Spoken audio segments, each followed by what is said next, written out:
Thanks for downloading another segment from the Best of the Classic Metal Show. The Classic Metal Show is heard live on Saturdays from 9 p.m. to 3 a.m. Eastern, exclusively at www.theclassicmetalshow.com.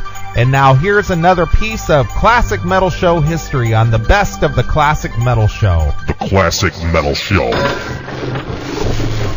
That's a brand new song from Jeff Scott Soto from his latest release called Beautiful Mess. And Chris, I know you told me off air that you're not a big fan of this song, but I like this song. It's my favorite on the disc. It's Testify. And to testify once again here live on the Classic Metal Show, we've got Jeff Scott Soto. Welcome back to the Classic Metal Show, Jeff. Thanks, man. It's not quite the way I was expecting to be introduced back in here with telling me that somebody doesn't like one of my songs. Well, Chris, Chris is like a diehard fan of yours. We were talking about you on the show, and he's just like my favorite singer of all time, he says. And then I said, hey, let's play Testify on the way into the thing. I don't really dig that song. It's all good, man. All right, it's the one song on the CD that I don't love, okay? Jesus. Look at me selling. Well, you know what? It's one of those things, especially with this new album. I don't expect everybody that likes what I do and is into what I've done in the past to really dig into this album, because it's not the traditional thing that I probably would have been expected to do or that people actually want from me. So I don't take it offensively at all. And if anything, I'm actually quite surprised how many people are actually jumping on, and even so many metal magazines and such wanting to still do interviews after listening to the content of this album. Well, Jeff, Chris and I have been partners on the Classic Metal Show for almost 10 years now, and I got to tell you truthfully, I have no problem selling them out for 30 pieces of silver. So good to hear. The loyalty runs thick, huh? Exactly. Well, Jeff, obviously, man, as you were saying, brand new CD called Beautiful Mess, and it is as advertised, man. It is all over the map. There's no real way to classify this thing at all, as far as stylistically for you. Obviously coming out of the whole Journey situation, this was a very important record for you. That being said, what led you to do something this diverse instead of maybe going and expounding on that whole vibe that you did with Journey and maybe going a little more AOR style? Well, funny you say that, because you're kind of answering a couple questions as well as kind of jumping the gun. First of all, this album I started working on back in late 2005, literally after the Lost in the Translation tour was done. But because so many things in my life came about and changed, I didn't get a chance to finish it until the end of the Journey run. So I literally started compiling. I met the producer, Paulo Mendonça. I met him. We met over the phone and email and text and all that stuff initially. And we started getting material for this stuff, for this album, I'm going to say around November of 2005. I finally flew out to Sweden, met him, we wrote a couple songs, and we started doing some more. And that's when the next Talisman album was coming up to record. And so I had to do that and put Beautiful Mess on hold. And then before I knew it, I was getting these calls from Neil saying, hey, bro, Jerry's having some problems, and we can't cancel this tour. We might need you out here. And I said, dude, I can put everything on hold and jump with you guys in a moment's notice. And that's exactly what happened. I mean, I'm literally finishing the Talisman album, and I was pretty raw and sore, because I was doing gigs on the weekends and doing this Talisman album during the week. And then these guys call me in to do a 5.5-month tour with Def Leppard. I'm like, Jesus, I was spent. But so yeah, everything just got prolonged until, like I said, even when we were doing the Journey tour, in between that, I was doing a Talisman farewell tour. That was into 2007, and once I was let go, I was just completing some other commitments that I'd set up, and that took me all the way to the end of 2007. And it wasn't until 2008 we got to revisit the album and finish it. So when you did revisit it, then Jeff, what was it? Did you feel like it still held up from where you were in 2005 as far as the writing? Absolutely, and that's the thing about this album. For me, this album was the album I always wanted to make, but never. I don't think along these lines when I write. When I come up with my own stuff, I don't normally write these kinds of songs, but I love listening to them. And it was my collaboration with Paulo that actually brought this to play finally. I wanted an album that was gonna have a longer shelf life than a lot of the stuff that I have done.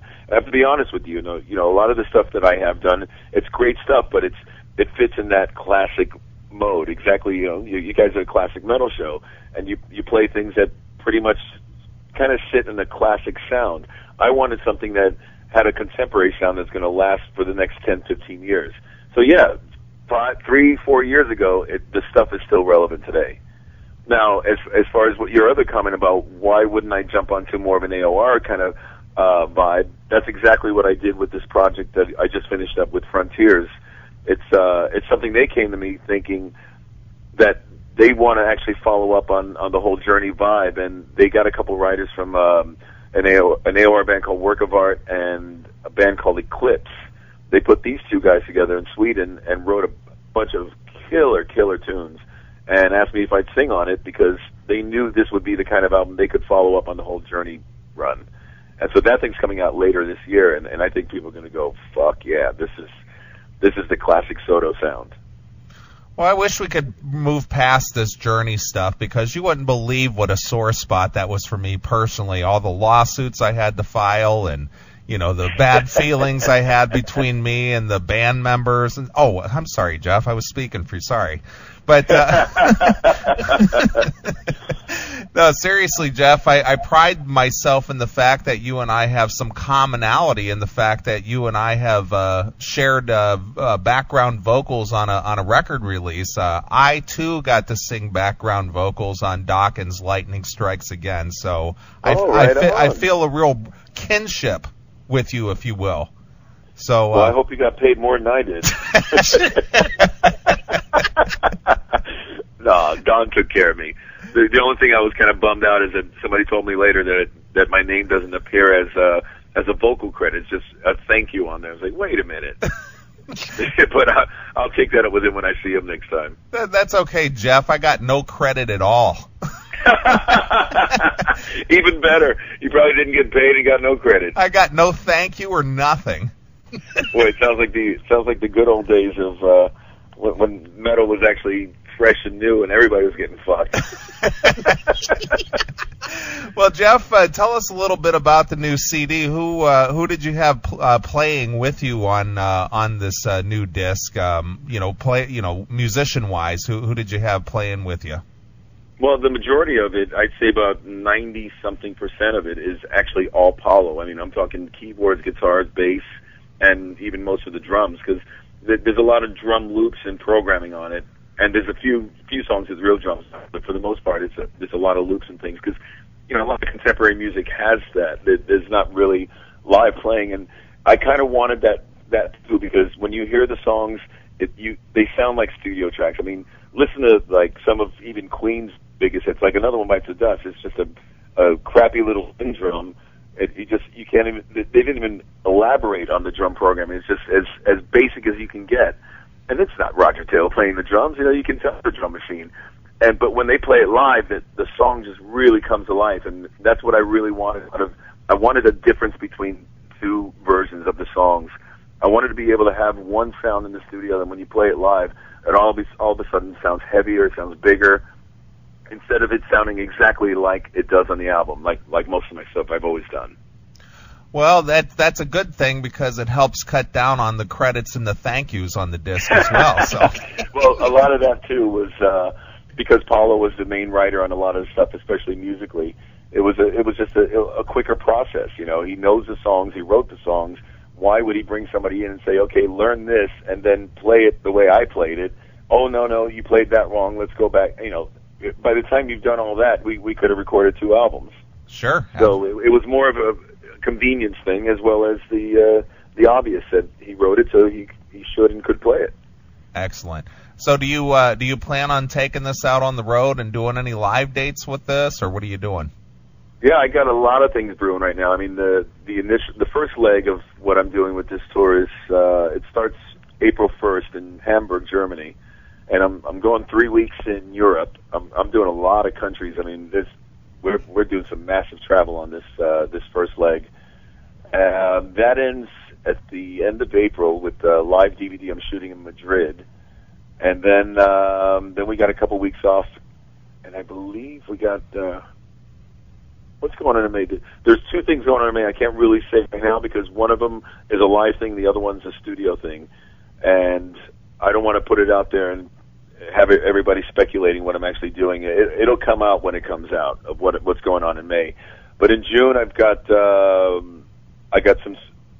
maybe doing Sweden Rock. I'm doing some other festival ideas. I got to shoot a couple of videos for this album that I just told you about. The album's called Wet, or the name of the band's called Wet. And we got this title because Work of Art is one of the band members, Eclipse is the other one, and me from Talisman. And I got to shoot some videos in Sweden for a couple weeks, and then I believe I'm on the Rocklahoma bill in July. Nice. Well, would you consider hiring Yngwie Malmsteen as perhaps a touring guitarist? I might just hire him for a little comic relief, but I don't think I'm on board as my guitar player. It doesn't fit anymore, man. Right, definitely. So many people ask me, would I ever consider a reunion or going back and doing some more stuff with him? But you know what? As much as my stuff isn't his cup of tea, his stuff doesn't really sit there anymore. I mean, I'm proud of what I did. I think Yngwie's a motherfucker. I respect him dearly. He's a great friend, but as far as musically, we're in 2 different worlds. Sure. Well, Jeff, listening to Beautiful Mess, man, and I've told you this off air, and I know you read the review that I wrote, months ago for this thing, and I'm clearly probably the uber fan of this record. The one song that I have tried to break down at least 100 times and I can't get my head around as far as the meaning is the song Mountain. I can't figure out where you're trying to go with it. It sort of has like a religion vibe to it, but then it obviously is not trying to be religious. What is that song about? Well, I do that on purpose. It kind of looks secular, but it really isn't. It looks like you can go spiritually oriented, and then you use an F word at the end of the song. It really just goes, well, it's definitely not about spirituality here. Right. But lyrically, it's about every one of us, man. We all hit our highs and lows, and we all get up on that mountain looking down and looking at reflecting our lives, and there's a lot of different meanings behind that one. I wish I'd co-written the majority of the lyrics. I only wrote a few of the words. I kind of finished the song off, but the initial words were written by another writer that co-wrote a lot of the other songs on the album. And this dude's got a cool imagination with his lyrics. He co-wrote Gin and Tonic Sky and 21st Century as well. So I really dig his lyrical style, and even the way he places certain words. It's supposed to be certain meanings. And again, that's what I mean. Like, I don't normally write this way, but when I'm singing this stuff, it fits so well. So Mountain is just about hitting them lows and getting back to the highs. Sure. Now, when you write, do you write clearly fictional stuff, or is a lot of this stuff real deeply personal? Because a couple of these songs, Cry Me a River, our song, they seem very, very deeply personal, even more so than I would have expected you to come out with. But, is that even close or not at all? It's very close. I mean, you're almost spot on. I try to take fictional situations as much as non-fictional, because, I mean, for the most part, if I'm writing only about myself, that's just going to be a bore. I mean, how much do you really want to know about what's going on in my day-to-day life? So the majority of, I'd say about 60% of my lyrics are about other things that I see, that I witness, that I'm a part of. It could have happened to a family member, a best friend, as well as something that happened to me in my own personal life. And that's what gives you so many things to write about, because, I'm writing about things that happen to everyday people. It's not, I'm not writing about Dungeons and Dragons and sci-fi fantasy stuff. This is real life stuff that everybody can relate to. Would you stop ragging on Ronnie James Dio, for Christ's sakes? Never rag on that man. Right on. Well, Jeff, something that I do know from reading what goes on your website is while I don't look at you as an obviously overly political artist, you did kind of put out a statement when Barack Obama was elected, and I'm curious now, it's been a couple of months, things are happening, some good, some bad so far. I mean, what are your impressions as he's going forward, and do you think that one, he's going to get a fair shot, and two, he's going to be judged fairly as opposed to the whole and let me spell this out before you answer it. Going in, he clearly had that whole Messiah complex going in, and now the reality is, nobody is going to be able to be the Messiah of the turmoil of our country. That being said, do you think he's going to be judged fairly, and do you think that if he doesn't fix things, that he'll be judged poorly, I guess is my question.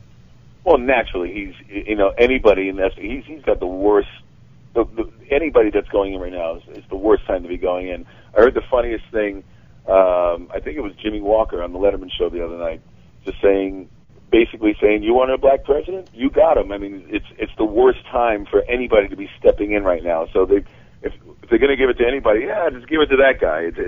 He's just making light of the situation, but it's true. He's got a lot of eyes watching him.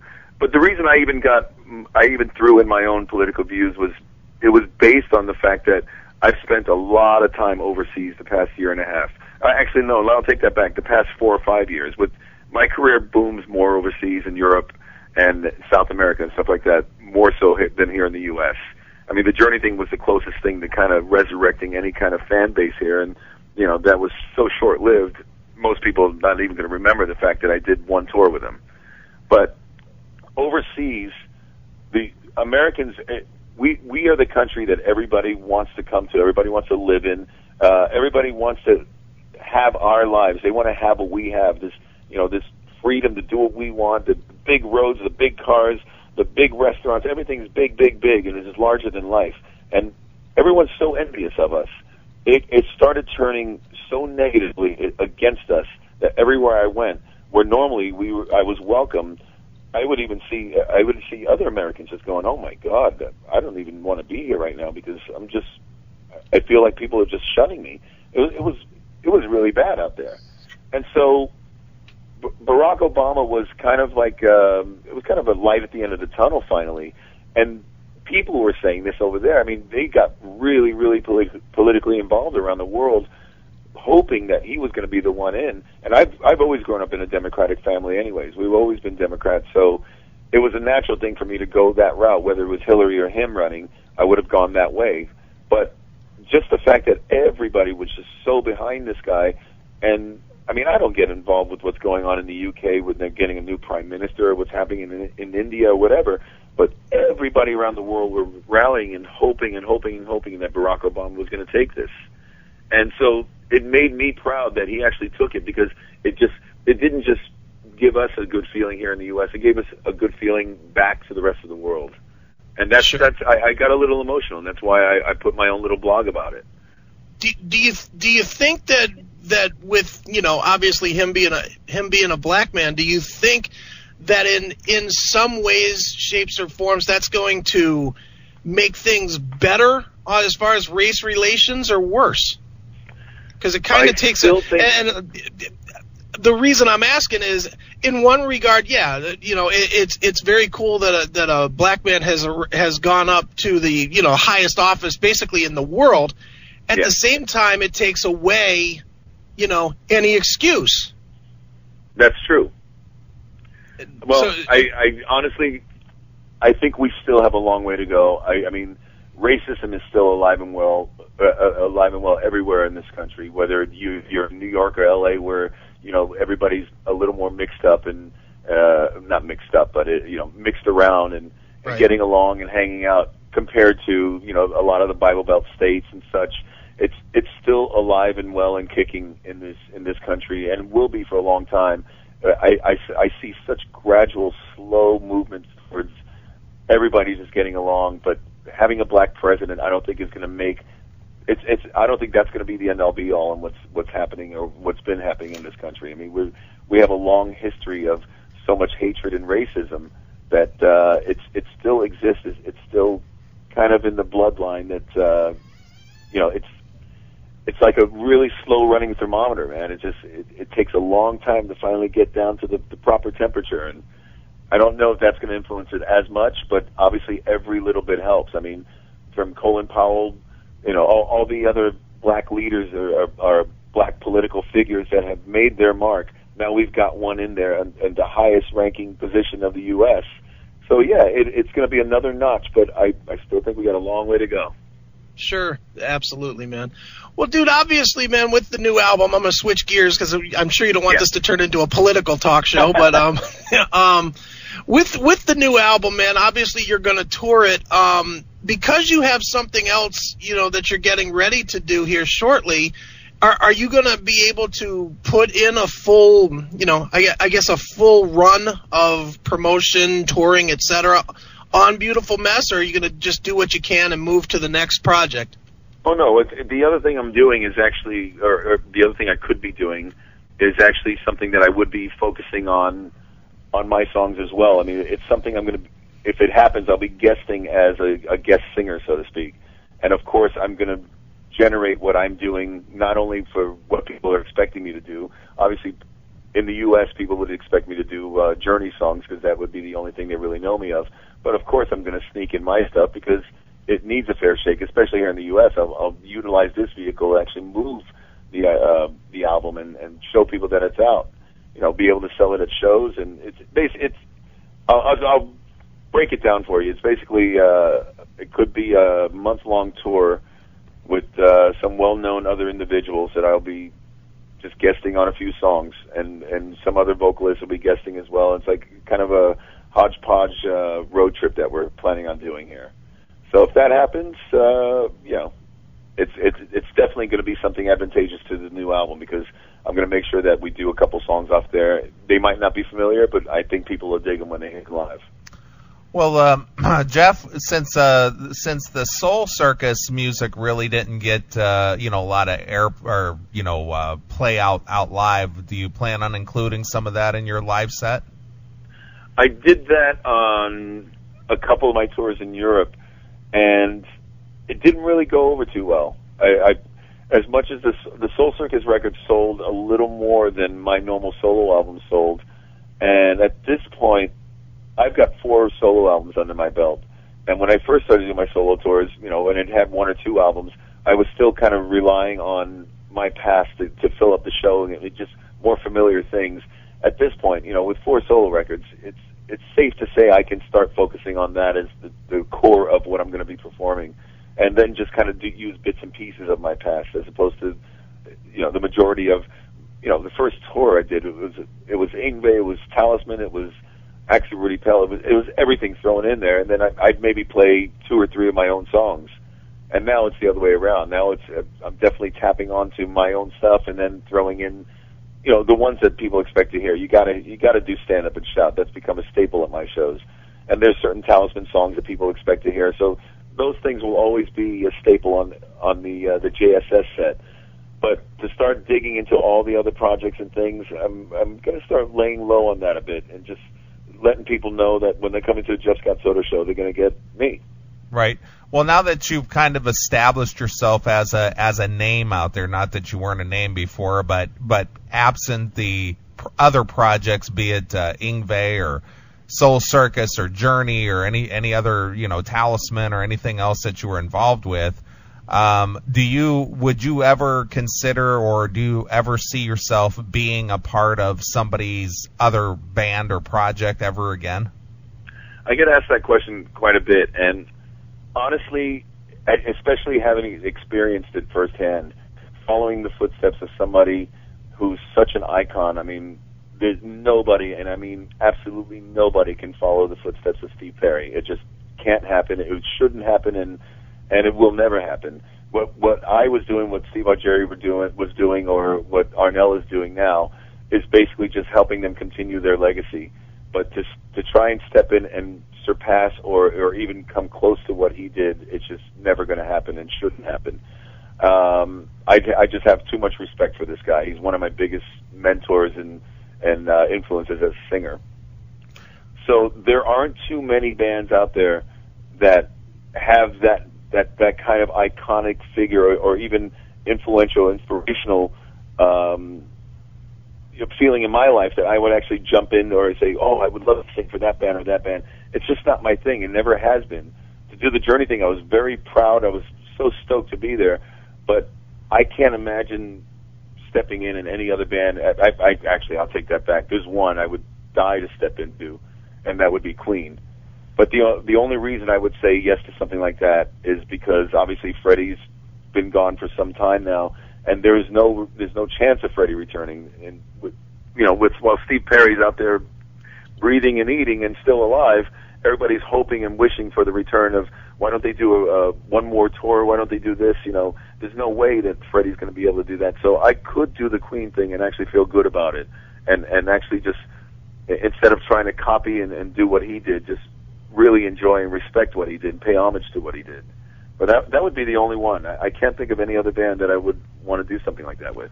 Well, Jeff, I'm going to make an admission here on the Classic Metal Show for the first time, and Chris isn't even aware of this, even after being my partner for so long, but I, too, tried to follow the footsteps of Steve Perry at one point, but unfortunately I got slapped with a restraining order and was actually labeled a stalker, and I was told not to, get anywhere within 100 feet of him. So, Were you literally following his footsteps?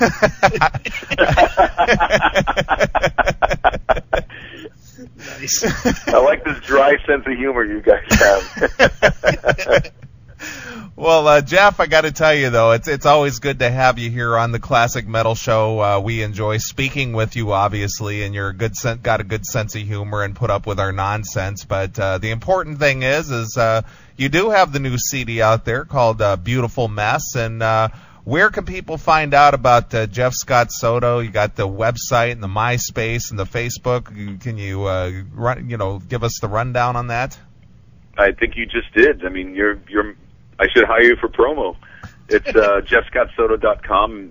That's the easy one, and everything else you can basically link off there. The MySpace page is that's an obvious one. All you got to do is put my name on a search in MySpace, and that comes straight up.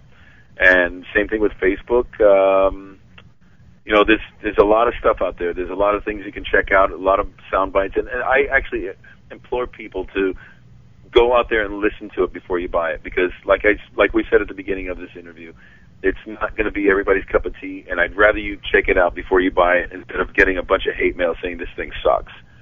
And that's the glory of the internet now. You can even download it for free if you want, but I would rather you buy it if you like it.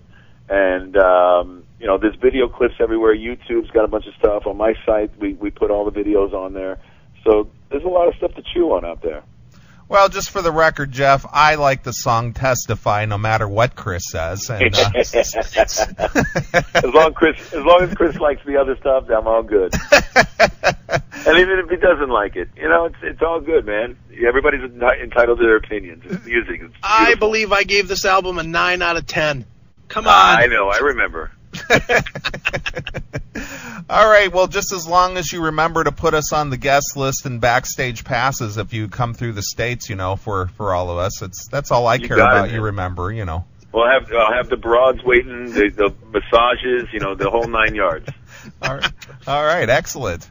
All right, Jeff. Is there anything else we haven't touched on you'd like the fans to know? Yeah, I mean, obviously it's all about the album right now, and it's silly of me to sidetrack it or sidebar when I'm trying to promote this record. But I mean, between this coming out, I've got, like I said, I'm shooting this live DVD in Madrid. That's going to come out at the end of the year. I've got I'm on the new Trans-Siberian Orchestra album that I'm hoping they're going to get up before the end of the year. I've got this project Wet that's also coming out in October. We're starting to record a new Talisman album in August that's going to come out early next year. So there's a lot of stuff in the woodworks right now. Oh yeah, and also been this has been another long time talking thing in the works is something with Steve Lukather. And I'm sure we're going to start digging into that sometime soon as well, because we were supposed to do this project album thing together before I got the Journey gig, and then once that happened, he said, "Well, dude, I think you're going to be busy for a while." But now I'm still as busy, but not journey busy. So we're going to dig into that as well. So there's a lot of things in the stew there that they're going to be cooking up. Well, with all that being said, I got to tell you, it's even more of an honor to have you on the Classic Metal Show tonight. I'm surprised you were able to fit us in. Well, it's my pleasure, man. Like I said, I'm back in L.A. I'm here seeing the family and just hanging out with friends, and talking to you guys is like hanging out with friends. It doesn't feel like work. Right? Well, that's going to be a quote of the week there for us. Awesome. Jeff Scott Soto, hanging out with the Classic Metal Show is like hanging out with friends. It is hanging out with friends. It's like hanging out with friends. It's an emulation of hanging out with friends. It's similar, but not quite the same. It's not quite as good. All right, Jeff, you've been a good sport as always. So I think we covered the Lemmy question before with you when you were on the show about how has Lemmy influenced your career. So we won't bother you with that again. So to take us out of the interview, why don't you pick a song off this new CD, Beautiful Mess, and maybe tell us a story about it. Well, since it's a metal show, let's go with probably the hardest rocking song on the album, that'd be 21st Century. And this song is basically talking about all the taboos that once were and how we live in a world now that it's almost taboo-free. Anything goes. Excellent. All right, again, the new Jeff Scott Soto release, Beautiful Mess. Go pick it up, and here it is. This is 21st Century exclusively here on your Classic Metal Show. Thanks for checking out the best of the Classic Metal Show. You can tune into the Classic Metal Show live every Saturday night from 9 p.m. to 3 a.m. Eastern, exclusively at www.theclassicmetalshow.com. The Classic Metal Show.